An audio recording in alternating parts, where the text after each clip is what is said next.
Hello, donc on se retrouve aujourd'hui pour une vidéo book haul et je pense que vous pouvez vous préparer d'entrée de jeu un thé, un café, un sandwich même, parce que vu le nombre de livres que j'ai achetés sur le mois d'octobre, il y en a pour un moment. Alors on voit le reflet, j'imagine, dans mes lunettes, mais concrètement aujourd'hui je peux pas faire sans. La migraine est à 3 secondes de m'attaquer, donc je les garde. Alors j'espère que ça vous gênera pas des masses. En même temps, voilà, vous regardez pas mes yeux, vous allez regarder les bouquins que je vais vous présenter. Alors, ceux qui me suivent en vlog savent que j'ai été malade et que je suis allée chez le médecin, et que pas très loin de chez mon médecin, il y a le Easy Cash, où j'adore aller faire un tour. À chaque fois, j'y vais pas exprès parce que c'est assez loin de chez moi, mais quand j'ai l'occasion de passer à côté, voilà, je vais faire un tour. Et c'est rare que je ressorte les mains vides parce que les prix sont intéressants, et il y a des nouveautés, et voilà. Donc, il y a la première partie où je vais vous montrer mes achats Easy Cash. Et hier, donc là aujourd'hui on est dimanche, hier on était samedi, et comme c'est les vacances scolaires, ma fille n'a pas poney, donc ça me laisse la possibilité d'aller à la ressourcerie qu'il y a pas loin de chez moi, sur le trajet des courses. Et là j'ai fait un carnage, mais forcément à 50 centimes le poche et 1,50€, oui je crois que c'est ça, 1,50€ le grand format. Autant vous dire que voilà, il n'y a pas de grand risque à craquer, parce que même si c'est pas bien, le livre ne nous plaît pas, c'est pas grave. À 50 centimes, l'investissement est quand même beaucoup moindre que d'acheter un bouquin neuf à entre 15 et 20 € le livre neuf pour des grands formats, et 8, entre 7 et, enfin, entre 6 et il y en a qui vont jusqu'à 10 € quand même pour des formats poche. Voilà, les acheter neufs, on prend un risque, alors que d'occasion, le risque est minoré. Avec toujours, si le livre est bien, on est content. Et voilà. Donc on va commencer, parce que sinon on y est encore pendant 3 jours. Donc mes achats à Easy Cash. On va commencer par les grands formats. Donc le premier que j'ai pris, c'est La violoniste d'Auschwitz de comment elle s'appelle, Ellie Midwood, et donc qui est paru chez une maison d'édition que je ne connaissais pas et que justement j'avais envie de découvrir. C'est Faubourg Marigny. Je trouve qu'ils font l'objet livre en lui-même est très sympa. Ça, dans la bibliothèque, la tranche, c'est voilà, petite considération esthétique, voilà. Mais alors, pour ce titre-là particulièrement, forcément Auschwitz, voilà. Vous savez, j'aime les livres sur la Seconde Guerre mondiale, mais après ma déconvenue avec le tatoueur d'Auschwitz, que j'avais pas du tout aimé pour le côté qui semblait pas du tout réaliste, très romancé, très voilà. Du coup, maintenant, je suis un peu plus frileuse avec les romans où on met directement Auschwitz dans le titre. Pour voilà, on sait déjà de quoi il va s'agir, mais voilà, est-ce que c'est pour tout de suite attirer les gens ou pas? Voilà, donc je suis un peu plus frileuse, donc celui-là me tentait bien, mais alors en grand format, neuf, il est à 21 €. Voilà, c'est comme je vous dis, moi, 9, 21 €, c'est un pari pour finalement, si je l'aime pas, voilà. Là, à Easy Cash, il est en très bon état, la couverture est pas abîmée, même si moi je suis pas très quand j'achète d'occasion, je suis pas très regardante sur l'état des bouquins. Enfin, faut pas qu'il se dépiote évidemment, mais même s'il est un peu plié sur la tranche, même si voilà, ça me rebute pas, on va dire. Donc là, je l'ai payé 10 €. Donc ça va. Donc, dans ce roman, et ben forcément, on va être à Auschwitz, et il va être question, alors parce que j'essaye de pas vous lire non plus la 4e de couverture, mais ce serait bien que je sache de quoi ça parle. Voilà, on va être avec Alma, étoile de l'orchestre philharmonique de Vienne. Ses performances de violoniste ont envoûté les amateurs de musique classique. C'est la nièce de Gustave Mahler, fille d'un violoniste célèbre, et elle a elle-même fondé en 1932 un orchestre de femmes. Donc sa vie avant, voilà, celle-là, bouleversée par l'arrivée de la guerre, et elle va être reconnue par une des chefs de camp, du camp où elle est, voilà, et il va lui demander de monter un orchestre de femmes pour le bon plaisir DSS. Voilà. Je ne lis pas la suite parce que j'ai pas envie de trop en savoir. Des fois, les quatrièmes de couverture, c'est bien, ça donne envie, mais on a des infos des fois qui sont trop importantes pour l'histoire. On apprend des choses qui se passent très loin dans le roman. Donc là, voilà. J'avais juste envie de savoir qu'on va suivre la vie de cette violoniste reconnue avant la guerre et qui se retrouve dans un camp et à qui on demande de monter un orchestre de femmes. Donc, en même temps, je crois qu'ils séparaient les hommes des femmes, donc ça me paraît logique. Mais, donc voilà, il va pas rester celui-là longtemps dans ma pile à lire parce que j'ai failli l'acheter en neuf quand même plusieurs fois. J'ai lu des bonnes critiques, donc celui-là, il va pas rester longtemps. Donc voilà pour le premier. Ensuite, j'ai pris Hôtel Portofino de J.P. O'Connell, toujours chez Faubourg Marigny. Alors celui-là, concrètement, pour être tout à fait honnête, je l'ai pris que parce qu'il s'agissait, enfin, je l'ai extrait des rayons uniquement parce qu'il s'agissait d'un Faubourg Marigny et que je me suis dit, oh tiens, je ne connaissais absolument pas parce que forcément, avec ma panne de lecture qui m'a fait déconnecter des réseaux, j'ai un peu beaucoup loupé les sorties récentes de romans. Donc c'est concrètement le fait que ce soit un Faubourg Marigny qui m'a fait l'extraire du rayon, et quand j'ai lu le résumé derrière, je me suis dit, oh bah tiens, ça peut être sympa, et donc il est sorti, et je crois qu'il est bien de sortir, en fait, il est sorti en 2022.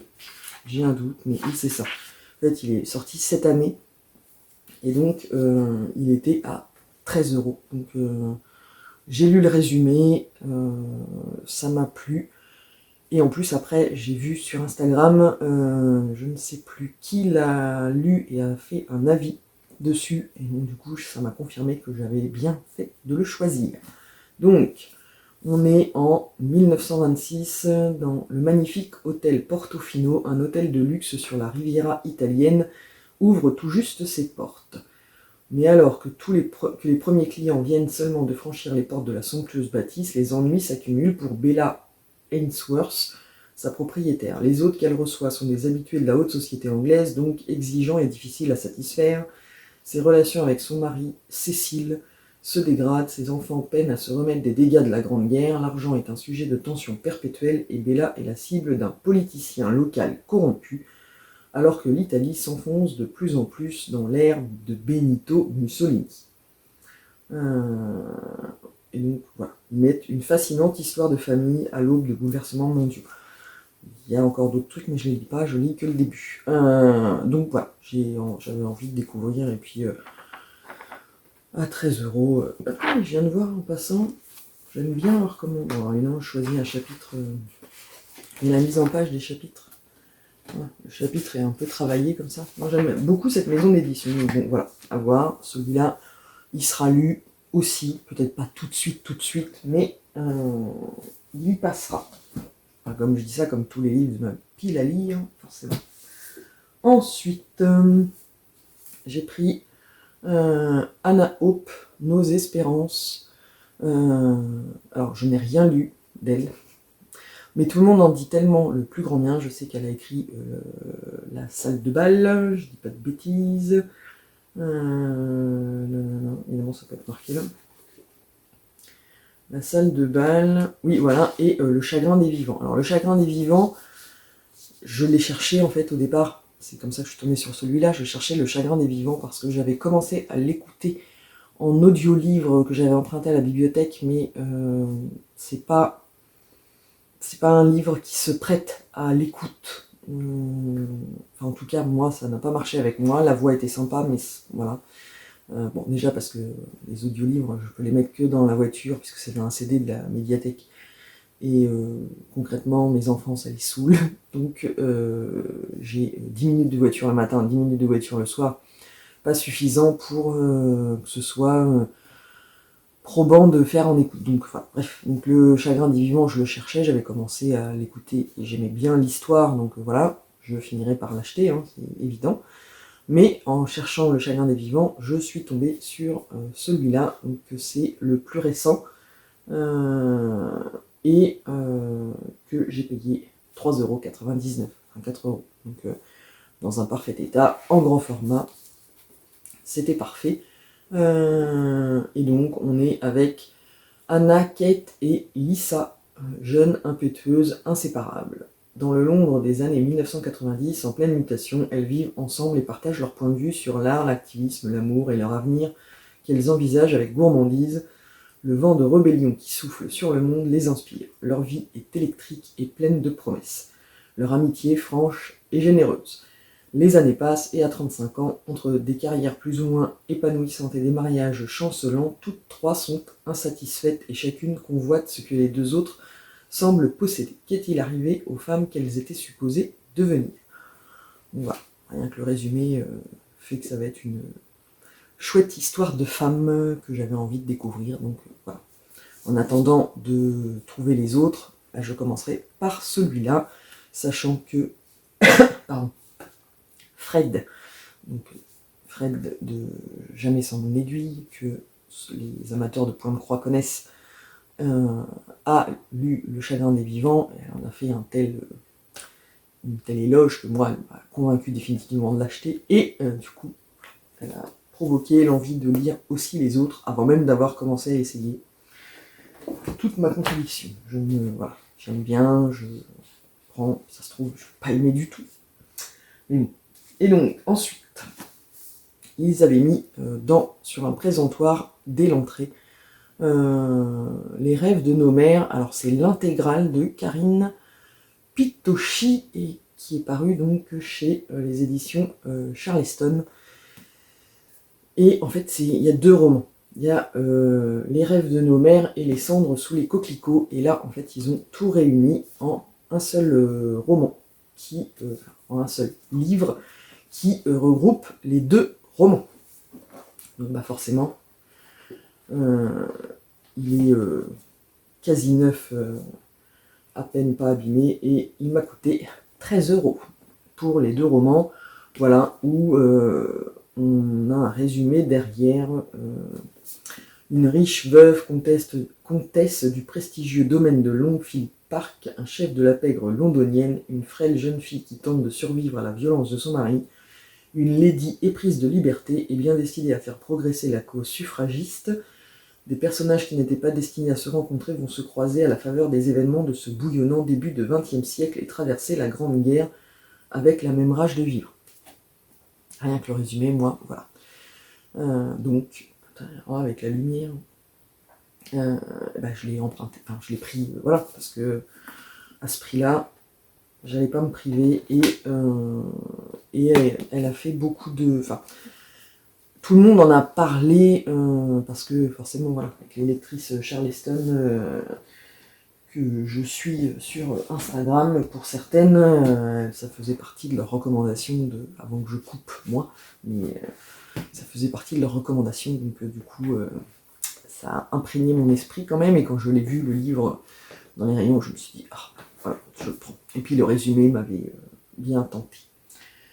Ensuite, j'ai pris la Isabelle l'après-midi de Douglas Kennedy, donc chez Belfond, comme d'habitude, j'ai envie de dire. Sauf que là, est-ce que c'est bien Belfond? Ouais, non, en fait c'est normalement Belfond, mais là c'est une version édition de Noyelles. Alors de Noyelles, ça doit être un peu le même principe que France Loisirs, où voilà, ils ont l'autorisation des maisons d'édition pour éditer les romans, parce qu'il n'y avait pas le petit B qu'il y a normalement là. Bref. Douglas Kennedy, c'est un auteur que j'ai beaucoup lu quand j'étais plus jeune, où j'ai lu quasi tous ses romans. Les plus récents, il y en a certains qui sont passés à la trappe, dont celui-là. Et donc, après en avoir parlé avec Fred de Jamais sans mon aiguille, quand je suis tombée dessus, j'ai rattrapé mon retard, hein, forcément, voilà, en prenant celui-là. Et on est dans le Paris, début des années 1970. Dans une librairie de la rive gauche, un jeune homme rencontre une femme. Il est américain, étudiant sans le sou, et a tout quitté pour assouvir ses fantasmes de la ville lumière. Elle est française, un peu plus âgée, sophistiquée, mystérieuse et mariée. Entre Sam et Isabelle, c'est le coup de foudre. Commence alors une liaison tumultueuse avec ses 5 à 7 fiévreux, ses rendez-vous furtifs, ses moments volés. Mais Sam veut plus. Isabelle, qui lui a ouvert les portes d'une autre vie, est-elle prête à tout lui sacrifier? La passion saura-t-elle résister au quotidien, aux épreuves et au temps qui passe? Et enfin, comme c'est Douglas Kennedy, de toute manière, moi j'ai adoré tous ces romans que j'ai lus, donc je ne me suis pas trop posé de questions. Hein. Il est sorti en poche, je crois. Mais là, voilà, j'avais l'occasion d'avoir le grand format, même si c'est pas le vrai grand format, à 8 €. Donc je ne me suis pas privé et c'est le genre de livre que quand je me mets dedans, ils font 2-3 jours parce qu'à chaque fois je suis prise dedans et je les dévore. Donc je vous redirai ça dans une autre vidéo. Et donc ça c'était pour les grands formats de Easy Cash et j'ai pris 2 poches. Donc le Je revenais des autres de Melissa d'Acosta que j'ai eu à 5 €, qui est, ça doit être le 3e roman. Moi j'adore cette autrice, j'avais adoré Tout le bleu du ciel. Ensuite c'était Les lendemains, je crois. Oui, voilà, Les lendemains, j'ai adoré aussi. Et j'ai après pas suivi, on va dire, dans la lecture de celui-là, qui est le 3e, et je crois qu'il y a une suite, mais je suis pas sûr. Et il me semble que j'ai vu, et je sais plus comment il s'appelle. Je crois que celui-là c'est le premier, et que celui d'après c'est la suite, et là elle en a sorti un nouveau que j'ai vu passer sur Instagram. Voilà, donc moi je rattrape gentiment mon retard. J'ai trouvé donc celui-là, Je revenais des autres, à 5 €. Quand il est sorti en poche, il est en excellent état. Et je vais prendre grand plaisir à le lire très bientôt, normalement. Philippe a 40 ans, il est directeur commercial, marié et père de 2 enfants. Ambre a 20 ans, n'est rien et n'a personne, sauf lui. Quand, submergée par le vide de son existence, elle essaie de mourir, Philippe l'envoie loin dans un village de montagne pour qu'elle se reconstruise, qu'elle apprenne à vivre sans lui pour sauver sa famille aussi. Donc voilà, c'est Je revenais des autres et l'histoire d'un nouveau départ. Pas besoin d'en savoir plus. J'aime beaucoup la plume de Melissa d'Acosta. Ce sont des romans en général qui se bouffent en pas longtemps, voilà, parce qu'on est plongé dans l'histoire, c'est bien écrit, c'est fluide, et ça se lit tout seul, donc je me suis pas posé trop de questions quand je suis tombée dessus. Hop, dans ma besace. Ensuite, j'ai pris, hop, dans ce sens-là, ça ira mieux. Là, alors, le jeu de lumière, si je fais comme ça, voilà. La brodeuse de Winchester de Tracy Chevalier. Pourquoi Tracy? Tracy Chevalier. Alors, moi, d'elle, je n'avais lu, de cette autrice, je n'ai lu que Prodigieuse créature. Il y a très très très longtemps, j'avais bien aimé. J'ai La jeune fille à la perle dans ma pile à lire depuis fort longtemps, que je n'ai toujours pas lu. Et là, forcément, La brodeuse a fait écho en moi. J'ai failli l'acheter déjà quand il était sorti en grand format, mais bon, voilà, toujours l'histoire du budget à mettre dans les livres neufs et qu'il y en a plein et qu'on doit faire des choix. Et donc, j'ai choisi de ne pas le prendre. Là, il est sorti en format poche chez Folio. et j'ai pu l'avoir à 4 €. Alors vous voyez, il est un peu, la tranche, je sais pas si vous allez voir, un peu pliée, voilà, il a vécu, mais c'est du poche. Donc les poches en général, moi les miens c'est un peu pareil, hein, on les trimballe, moi je les trimballe pour aller bosser dans mon sac, donc bon, il morfle un peu quoi. Mais voilà, une histoire de femme, comme j'aime bien. Winchester, 1932, Violette Speedwell, 38 ans, fait partie de ces millions de femmes restées célibataires depuis la pénurie d'hommes d'après-guerre.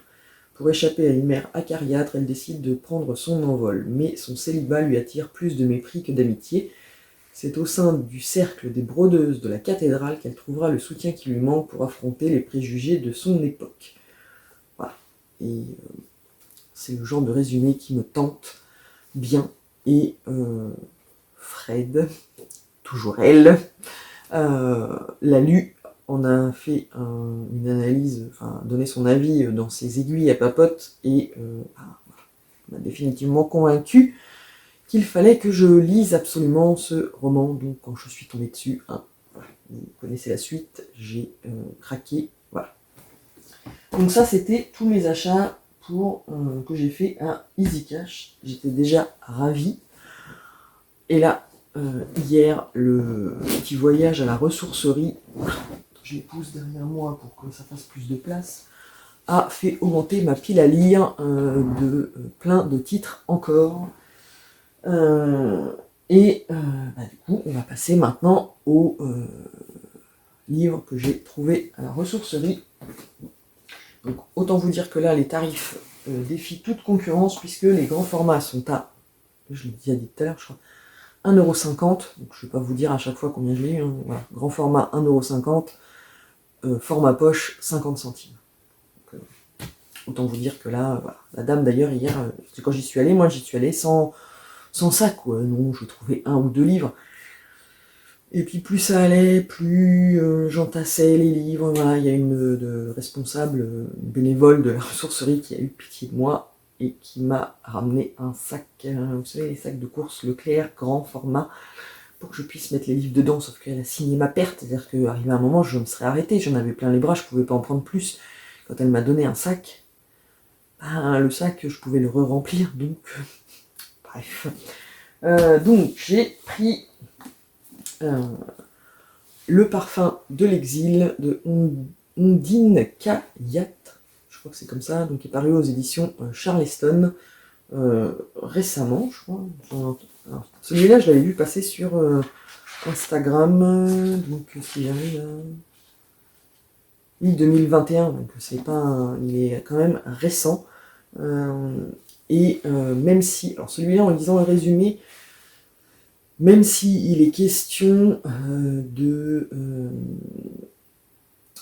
comment, une entreprise de parfum, c'est pas forcément un domaine que j'affectionne particulièrement, mais ce qui m'a fait le prendre, indépendamment du prix, parce qu'il faut pas non plus, voilà, le but c'est de le lire derrière un qui me plaise, c'est que on va découvrir, où est-ce que j'ai vu ça ? Voilà, au fil des pages défile sous ses yeux tout un pan de son histoire familiale, le génocide arménien, la peur, l'horreur, l'exil, mais aussi l'espoir et la renaissance.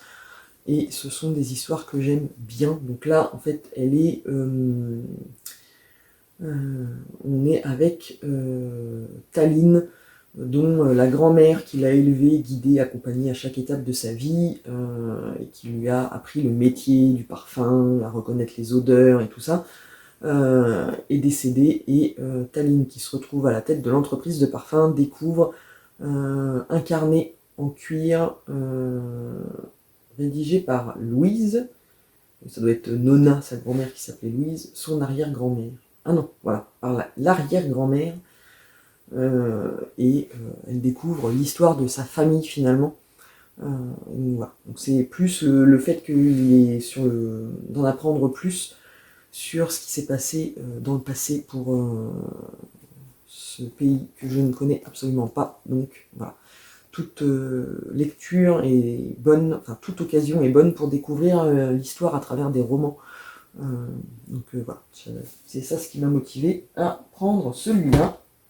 Ensuite, j'ai pris, alors celui-là il est lourd en poids, Cotton County de Eleanor Henderson, qui est paru chez Albin Michel. Alors il est paru il y a longtemps, enfin, je crois. Non, je crois que c'est 2019. Oui, c'est ça. En 2019, et en fait, comme quoi on oublie. Parce que je me souviens très bien de l'avoir vu à sa sortie, avoir été tenté, mais avoir fait des choix de ne pas le prendre. Et là, en fait, quand je l'ai revu, alors quand on le voit, il est comme ça dans le rayon, mais le titre m'a fait tilt, je l'ai pris, j'ai relu la 4e de couverture, et là, forcément, j'avais plus de doute, même si celui-là, pour le coup, il a bien morflé, parce que la jaquette est cradouille, mais au niveau des pages et tout ça, il est en bon état, donc ça va le faire. Et donc on est alors Cotton County, Géorgie, en 1930, quand la jeune Elma Jessup, fille d'un métayer de la région, met au monde des jumeaux dont l'un est blanc et l'autre noir, c'est d'abord la stupéfaction. Puis les esprits s'échauffent en quête d'une explication. Très vite accusé de l'avoir violée, Janus Jackson, un ouvrier agricole de couleur, est lynché par une foule haineuse avant que son corps ne soit traîné sur des kilomètres. Malgré la suspicion générale et la ségrégation raciale en vigueur dans le Sud, Elma élève les 2 enfants sous le toit de son père avec l'aide de Nan, une jeune esclave domestique noire qu'elle considère comme sa sœur. Mais ce drame a fragilisé les liens qui les unissent jusqu'à faire éclater une vérité douloureuse qui va confronter chaque membre de cette communauté à sa responsabilité dans la mort d'un homme et la division irrévocable d'une famille. Voilà. Moi, rien que ça, qu'est-ce que vous voulez que je ne craque pas, puisque parmi mes thèmes préférés de lecture, il y a la Seconde Guerre mondiale, la ségrégation aux États-Unis. Donc voilà, là on est en plein dedans. Et donc forcément, c'est pour le coup, il y en a un autre que vous verrez après, mais celui-là va être mis en lecture hyper rapidement parce que j'ai très envie de le découvrir. Alors c'est quand même une belle bricasse parce que il fait 638 pages. Voilà, mais je pense que ce sera ma lecture de maison. Parce que là, voilà, il est trop lourd pour que je l'emmène avec moi au travail, mais ce sera ma lecture de maison et je pense que je vais le caler sur novembre. Là, j'ai encore des lectures de la bibliothèque à faire pour pouvoir les rendre, donc je ne peux pas le mettre en lecture tout de suite, mais sur le mois de novembre, je pense qu'il y passera. Hop.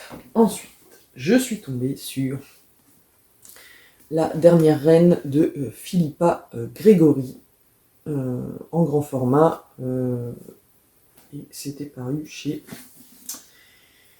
Alors, il n'y a pas la maison d'édition, mais je pense que c'est encore un truc... une édition France Loisirs, ce coup-ci. Voilà, mais au départ, c'est Bragelonne 2018. Voilà. Et si vous... En même temps, dans le précédent book haul, je vous l'avais déjà dit, parce que j'avais acheté un Philippa Gregory, puisque j'ai découvert l'autrice avec La sorcière de Silcy, et j'ai adoré, donc je m'en prends dès que j'en vois, en lisant les résumés, et celui-là, dans mes souvenirs, c'est Laure de la chaîne Color and Diamonds, je crois que c'est... elle m'avait parlé de celui-là, et quand je suis tombée dessus, j'ai lu les résumés, et puis pourquoi pas, en même temps. À ce prix-là, je prenais pas grand risque. Donc, on est nulle part. À 31 ans, Catherine Parr est une jeune veuve et vit l'idylle parfaite avec Thomas Seymour. Mais lorsque Henri VIII, le souverain d'Angleterre qui a conduit 4 de ses femmes au tombeau, l'invite à l'épouser, elle doit se résigner à un choix qui n'en est pas un. Brillante et indépendante d'esprit, elle est une cible toute désignée pour ses adversaires politiques qui l'accusent d'hérésie, crime puni par le bûcher et dont l'ordre d'exécution est signé par le roi. Catherine devra déjouer les pièges de la cour si elle veut un jour retrouver son amant. Voilà. Donc, moi, Philippa Gregory, maintenant, je pense que voilà. J'en ai lu qu'un, j'ai beaucoup aimé, mais elle est quand même reconnue par beaucoup de monde. Enfin, je crois pas avoir vu de critiques négatives sur un de ses romans. Donc, je les prends, je vais les lire. Alors, moi, je vais peut-être plus lire d'abord celui que j'ai acheté, c'est Reine de sang. parce que c'est celui que j'avais choisi pour le résumé qui me tentait vraiment beaucoup, beaucoup. Mais celui-là, il passera à un moment ou à un autre. Donc ça, c'était pour les formats, les grands formats.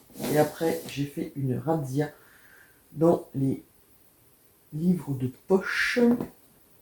Alors, on va les prendre dans l'ordre. Je vous montre celui-là, qui est celui que je vais mettre en lecture hyper rapidement aussi sur le mois de novembre. C'est Tous les péchés sont capitaux de Daria de Zondre. Je ne sais pas comment on prononce, mais paru au livre de poche. Et c'est le premier tome d'une saga brillante selon elle. C'est marqué dessus. Voilà. Et le deuxième tome, j'ai vu la photo. On le voit à la fin. Il y a la photo du deuxième. Les disparus du tableau. Voilà. Mais alors, je ne connaissais absolument pas. Je ne l'ai pas vu passer. Alors après, moi je vais vous dire, je ne l'ai pas vu passer, mais vu ma coupure, il se peut qu'il soit passé, mais que voilà, moi j'étais pas là pour le voir. Je ne l'ai pas vu passer. En fait, rien que c'est le titre qui m'a interpellé. Parce que voilà. Et quand j'ai lu le résumé derrière, il est hyper tentant, ça change, enfin ça a l'air de changer, donc j'ai fort envie de le découvrir très vite. Depuis l'assassinat de son père, Masha Karavaï, jeune étudiante en droit, nourrit une véritable obsession pour les tueurs en série. Pistonnée pour un stage à la police de Moscou, elle est prise en grippe par Andrei Yakovlev, l'enquêteur en chef qui la met sur d'anciennes affaires d'homicide sans intérêt. Mais quand un cadavre est repêché dans la Moskova, au pied des remparts du Kremlin, avec pour seul indice le nombre 14 rasé sur le crâne, Masha constate d'étranges similitudes avec ses vieux dossiers et parvient enfin à retenir l'attention d'Andrei. Il plonge alors dans le passé sombre de la Moscou médiévale et ses secrets sanglants sur les traces d'un meurtrier hors norme. Et ben moi, rien que ça, ça m'a donné envie. En plus, le lieu, Moscou, voilà, la Russie, tout ça, c'est pas un lieu de roman où j'ai l'habitude de lire des choses dessus, donc là, ça m'a vraiment donné envie. Et donc celui-là va faire partie va faire partie de mes lectures de novembre, parce que j'ai fort envie de le découvrir. Et en plus, parce que le deuxième tome, c'est pas marqué forcément là, mais en fait, on sait pas combien. Non, c'est pas marqué, mais bon, celui-là, du coup, a été 2019 par les éditions du Masque, puis maintenant en format poche. Si ce tome-là me plaît bien, forcément j'achèterai le tome 2 et ça fera partie des sagas policières que je prendrai plaisir à découvrir. Donc évidemment je vous en parlerai.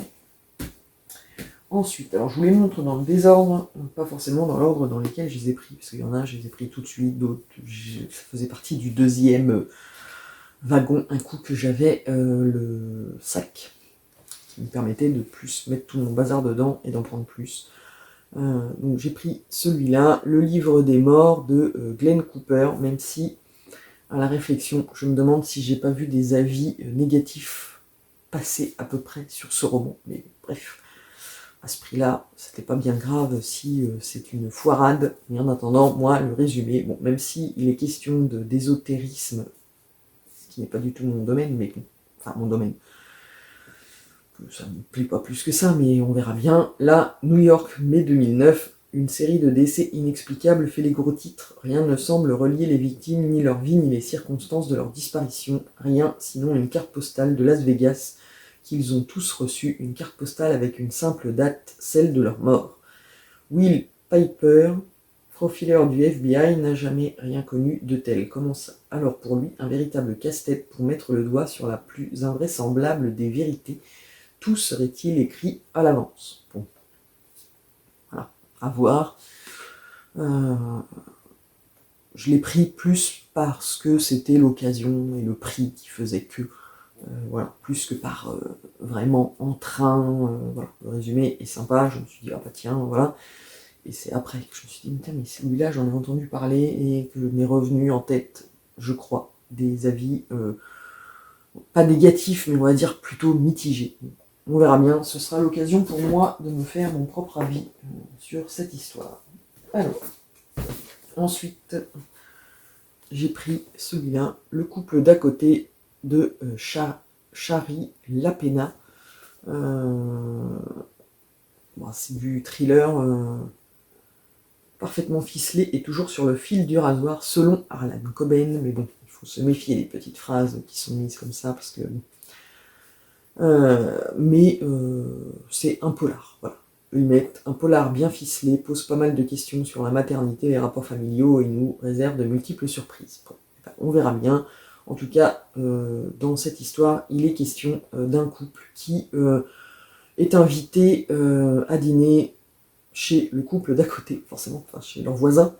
Sauf que la babysitter se désiste et après réflexion, comme ils sont juste dans la maison d'à côté, ils décident de laisser la loupiote dormir toute seule dans la maison et d'aller passer leur dîner. Alors, bon, rien que ça, moi, voilà, je ne sais pas encore 6 mois. Non mais allô quoi. Alors, je vais lire quand même, voilà, mais le postulat de départ, je veux dire, d'où tu laisses ton bébé de 6 mois tout seul dans la maison. Enfin, je veux dire, dans ces cas-là, tu l'emmènes avec toi. Tes voisins, ils ont bien une chambre où tu vas pouvoir poser le bébé et qui va dormir. Mais au moins, il est avec toi dans la pièce d'à côté, les babyphones, tout, allô. Bref, voilà. Donc, le postulat de départ me dit, attention, est-ce que c'est vraiment crédible? Est-ce que tu laisses vraiment ton bébé tout seul à 6 mois dans la maison d'à côté pour aller t'enfiler un repas avec tes voisins, picoler, tout ce que tu veux?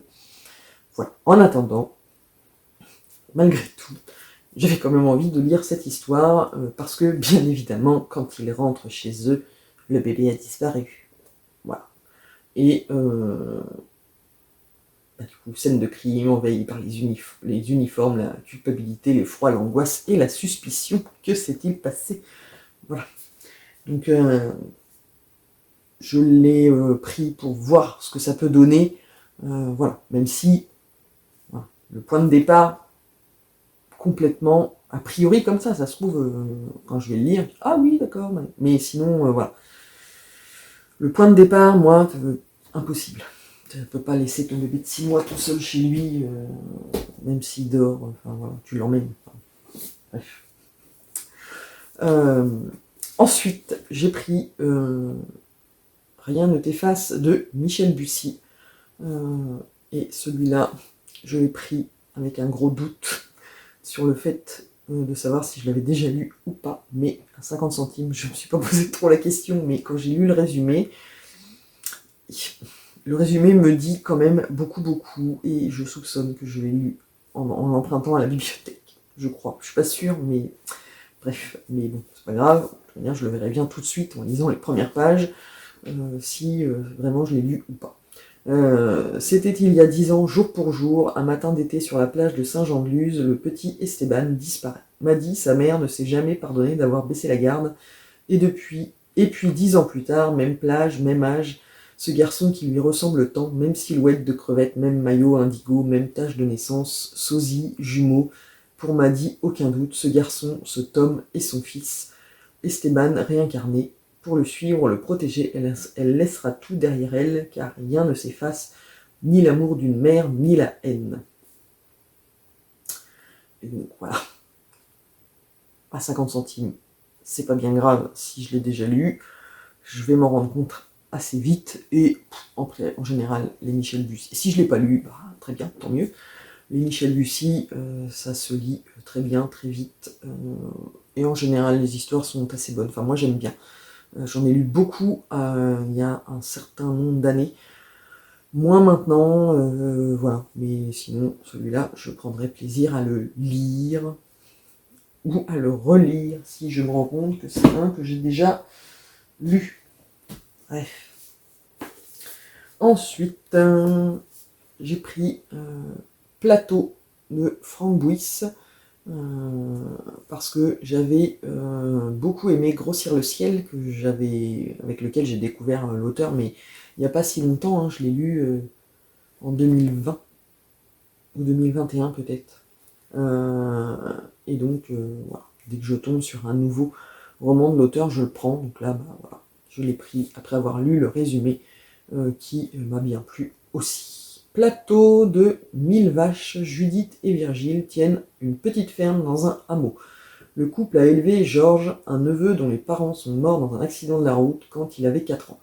Il vit dans une caravane tout près de chez son oncle et sa tante lorsqu'une jeune femme vient s'installer chez lui, lorsque Karl, ancien boxeur, tiraillé entre pulsions sexuelles et croyances en Dieu, emménage dans une maison du même village, et lorsqu'un mystérieux chasseur sans visage rôde alentour, les masques s'effritent et les coups de feu résonnent sur le plateau. Voilà. Truc bien qui s'annonce bien glauque. Si c'est comme Grossir le ciel, l'ambiance va être voilà. Mais c'est un roman que j'avais envie de lire pour retrouver la plume de Framboise, parce que vraiment, voilà, sa plume, j'avais beaucoup aimé dans Grossir le ciel. L'histoire était très bien, j'avais bien aimé, même si dans mes souvenirs, il y avait quand même quelques petits trucs qui m'avaient gêné, mais c'est agréable à lire, on passe je vais dire un bon moment. Un bon moment de lecture, oui, même si ce qu'on lit, c'est pas très réjouissant. Mais voilà. Vous m'aurez compris, enfin bref. Voilà. Une occasion de découvrir un titre de plus de l'auteur. Hop. Ensuite, alors, j'ai pris celui-là, j'ai beaucoup hésité, juste derrière moi, de Lisa Gardner. Alors j'ai hésité, pourquoi? Parce que c'est marqué, Lisa Gardner renoue avec ses personnages fétiches, Pierce Quincy et Rainey Connor, héros de Disparu. Voilà. Et en fait, moi j'aime bien, quand je lis les romans, les lire dans l'ordre, pour voir s'il y a une histoire personnelle et pas être spoilé quand on lit un roman et que on a loupé des trucs dans les romans d'avant. Et donc celui-là, en fait, je l'avais pris, j'ai lu le résumé, sauf que, en fait, quand j'ai vu ensuite que c'était des personnages qui existaient déjà dans un roman d'avant, je me suis dit, ouais, bon, est-ce que... voilà, il faudrait que je lise celui d'avant, nanana, enfin bref. Est-ce que je dois répéter qu'à ce prix-là, je pouvais me permettre de le prendre, et que finalement, si je dois lire l'autre avant, celui-là, il attendra gentiment dans ma pile à lire, comme les 600 autres. Il attendra son tour, quoi. Voilà. Mais le résumé avait l'air bien tentant. Cela fait longtemps que Charla, 13 ans, vit séparée de son frère Telly depuis le jour fatal où, pour la protéger, celui-ci a tué leur père. Sa famille d'accueil, Pierce Quincy, profileur du FBI à la retraite, et sa femme, Rainey Connor, ancienne policière, a su lui offrir un cadre sécurisant et aimant. Mais lorsque Pierce est appelé par le shérif de la ville pour un double meurtre commis dans une station-service, le passé de Charla ressurgit tel un cauchemar. Les caméras de surveillance accusent en effet Telly. Bouleversé, ne pouvant croire à sa culpabilité, Charla part à la recherche de son frère, traqué par la police. Elle a 13 ans. Voilà. Mais, voilà. Le résumé était quand même tentant. Et donc, je me suis pris. Je verrai si je trouve le précédent, donc Disparu, pour avoir vraiment le départ avec les personnages, puisque il y a forcément, j'imagine, alors peut-être si vous l'avez lu vous, est-ce que vraiment celui-là peut se lire, j'arrête de jouer avec la lumière, est-ce que celui-là peut se lire sans avoir lu le précédent, ou est-ce que vraiment il faut avoir lu Disparu avant de lire celui-là pour ne pas être perdu, avoir des éléments de la relation entre Pierce et sa femme Rainey. Voilà. Dites-le moi en commentaire, ça me permettra de savoir si je le mets plus haut dans ma pile à lire ou s'il attend sagement que je trouve l'autre. Alors ensuite, j'ai pris celui-là, Seul dans la nuit, de Karen Rose. Alors celui-là, beau bébé. Et alors c'est une autrice, je ne l'ai jamais lu, mais je crois que j'en ai un dans ma page. Ça vient de me faire tilt là. Si on a les autres titres. Évidemment, ils mettent pas... Non. J'ai pas vérifié dans ma pile à lire, mais je crois que... Je me demande si c'est pas elle qui a écrit Le Lys Rouge, truc comme ça, et du coup, je l'ai pas lu, mais on verra bien. En attendant, voilà, j'ai pris Seul dans la nuit de Karen Rose, belle bricasse hein, quand même, parce que voilà. La détective Scarlett Bishop sait depuis longtemps que les criminels s'en tirent souvent à bon compte, tandis que leurs victimes souffrent en silence. Jusque-là, la détective a toujours su maîtriser les fantasmes de justicière qui l'obsèdent, pourtant elle se sent sur le point de craquer. Marcus O'Banion, un ex-ranger au passé chargé de secrets, est convaincu d'avoir déjà vu le pire de ce dont l'être humain peut être capable, mais son enquête sur le meurtre d'une jeune fille va repousser encore plus loin les limites de l'horreur et le mener avec Scarlett sur la piste de trafiquants d'êtres humains. Voilà, donc un résumé tentant, voilà, un prix, comme on dit, défiant toute concurrence, et moi, il n'en faut pas plus, mais après, par contre, il fait... Je ne vais pas non plus me spoiler, hein. Le truc à la con, tu lis 890 pages. 890 pages, tu cherches pour te donner le nombre de pages et tu tombes sur le meurtrier. Et... Bon, bah, pas la peine de le lire. Hein. Donc voilà, 890 pages, ça a intérêt à être du lourd parce que pour maintenir l'attention du lecteur et tout ça pendant autant de temps, voilà. Mais le résumé m'a tenté suffisamment pour que j'ai envie de tenter l'aventure. Donc voilà. N'hésitez pas, je vais le répéter à la fin, mais si dans la liste, enfin dans tout ce que je vous montre là, il y en a que vous avez lu et qu'il faut absolument que je les lise au plus vite, dites-le moi en commentaire. Vous pourrez déterminer l'ordre dans lequel je vais les lire. Voilà, n'hésitez pas à me dire celui-là, oui, celui-là, ouais, non, tu peux attendre. Ensuite, j'ai pris Liane Moriarty, Le secret du mari. Voilà, 15 ans après tout le monde, parce que tout le monde, je crois, a lu les romans de cette autrice et les a bien aimés. Je crois que j'ai pas vu de critiques vraiment négatives. Tout le monde les a lus, les a bien aimés. Moi, je n'ai jamais sauté le pas. Et là, bah, voilà. Là, j'avais envie. Et en même temps, voilà. À ce prix-là, c'était pas dramatique. Voilà. Et on en a fait plein, donc je voulais vraiment commencer par celui-là. Alors, je l'ai vu plusieurs fois à Easy Cash, mais je me suis dit, oui, allez, pourquoi pas, nanana. Bon, bah là, voilà. Là, c'est clairement le prix qui fait aussi que bah, c'est bon, on peut le prendre, si c'est pas top, bah, ça sera pas grave. Et puis ça fera un moment de lecture, un thriller, si c'est bien écrit, que ça se lit bien, voilà, ça fait passer un bon moment de lecture, et après tout, c'est ce qu'on leur demande. Donc, jamais Cécilia n'aurait dû trouver cette lettre dans le grenier. Sur l'enveloppe jaunie, quelques mots de la main de son mari, à n'ouvrir qu'après ma mort. Quelle décision prendre? Respecter le vœu de John Paul qui est bien vivant, ou céder à la curiosité au risque de voir basculer sa vie. Tous les maris et toutes les femmes ont leurs secrets. Certains peuvent être dévastateurs. Voilà.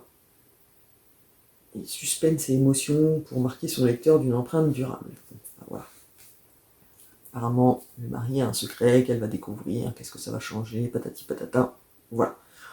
On verra bien, je le découvrirai après toute la booktube sphère ou Bookstagram, tout ça. Il est passé un nombre incalculable de fois. Tous ces romans ont été lus par la majorité.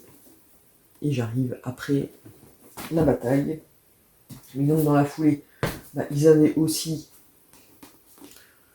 un peu beaucoup à la folie. Donc bah, je l'ai pris aussi en me disant que si j'aimais bien Le secret du mari, j'enquillerais avec celui-là, pas à la suite, mais celui-là mériterait aussi d'être lu. Donc 3 couples épanouis, de charmants enfants, une amitié solide et un barbecue improvisé entre voisins par un beau dimanche ensoleillé. Tous les ingrédients sont réunis pour passer un bon moment. Alors pourquoi 2 mois plus tard, les invités en gardent-ils un souvenir épouvantable et ne cessent-ils de se répéter si seulement nous n'y étions pas allés? Et donc, bah, voilà. Alors je me souviens, je crois que je l'ai vu passer, alors c'était Dans un des vlogs, je crois, à l'époque de Magdalena, triple L de Mag, et elle avait évoqué la dualité en fait entre les moments où on est au barbecue et après on saute au moment après. Enfin voilà, il va y avoir et c'est une façon d'installer le suspense parce que entre ce qu'on lit au présent avec les petits flashbacks sur le moment du barbecue et où tout se rejoint, c'est une construction assez classique de thriller qui marche en général assez bien. Donc on verra bien. Hein. Voilà. Je lirai d'abord Le Secret du Mari pour respecter l'ordre, on va dire, et après, même s'il n'y a aucun lien entre les deux, ils peuvent se lire indépendamment, mais j'ai envie de commencer par Le Secret du Mari, celui que tout le monde a lu en premier, et voilà, on verra bien.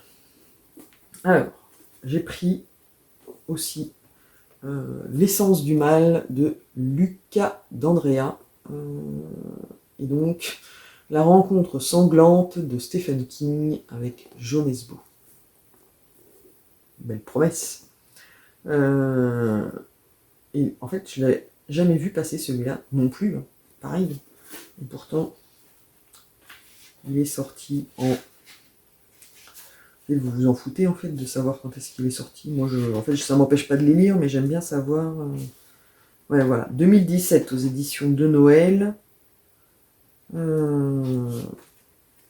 Et là, c'est la version folio. En général, ça sort un an après. Et elle en a fait un nouveau, Au cœur de la folie. Hop. Alors, celui-là. J'ai le ventre qui gargouille. Alors. Ouais, c'est ça. L'essence du mal 2017. Folio policier. Ouais. Et Au cœur de la folie en 2018. Bon. On verra bien. En attendant, je ne connaissais pas du tout, mais le titre m'a fait le sortir des rayonnages parce que voilà, ils sont rangés comme ça. Donc on ne voit que les titres et le nom de l'auteur. Après, quand j'ai lu la petite phrase là sur la jaquette, que moi je vais virer parce que ça me saoule, je me suis dit, ah tiens.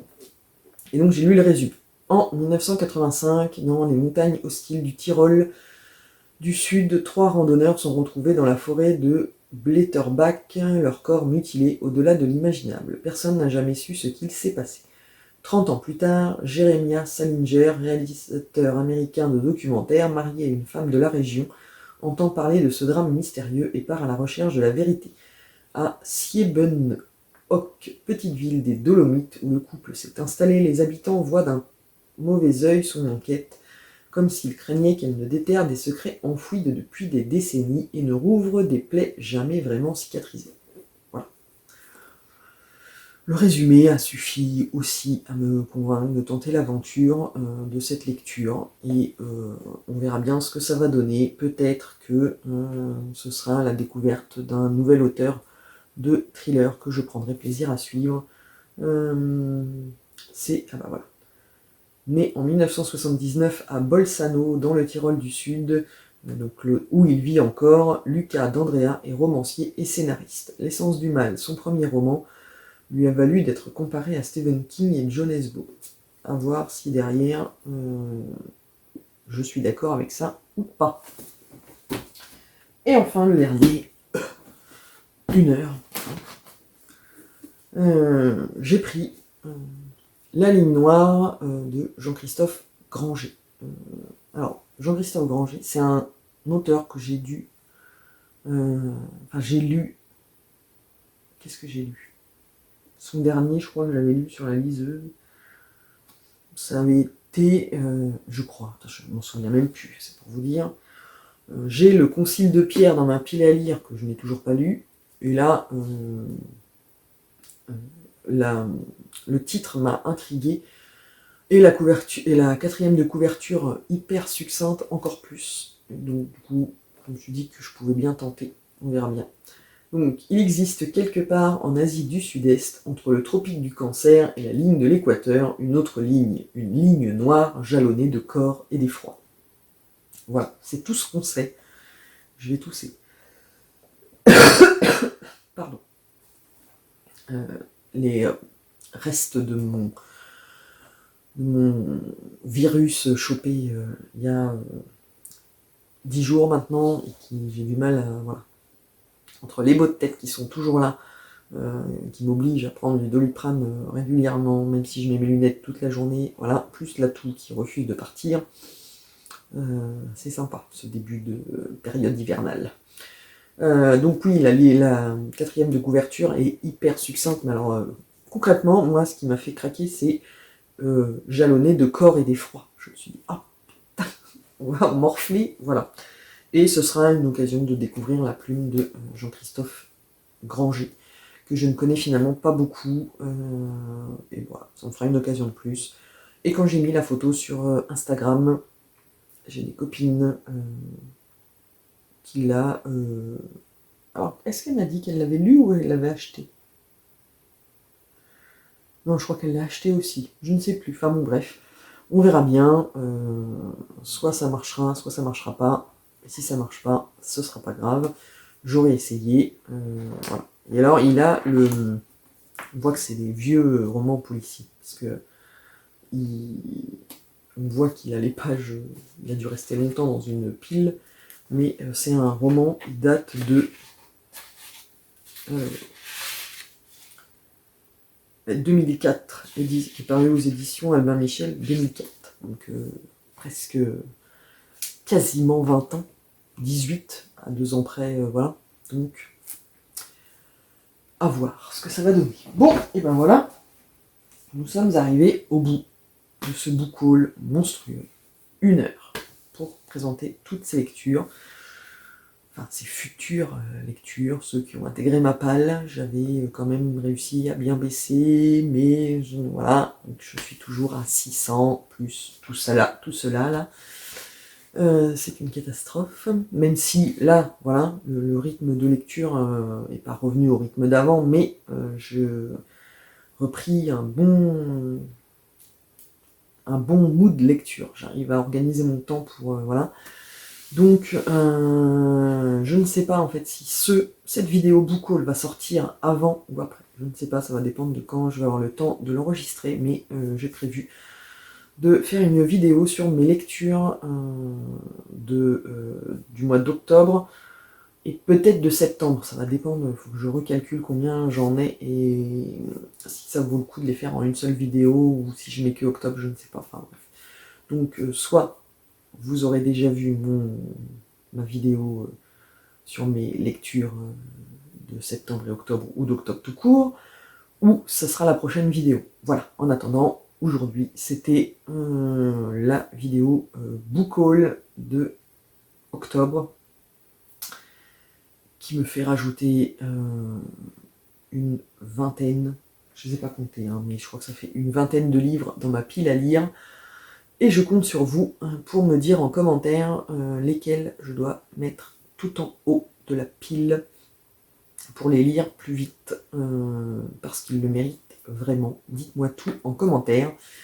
Et on se retrouve très vite dans une nouvelle vidéo.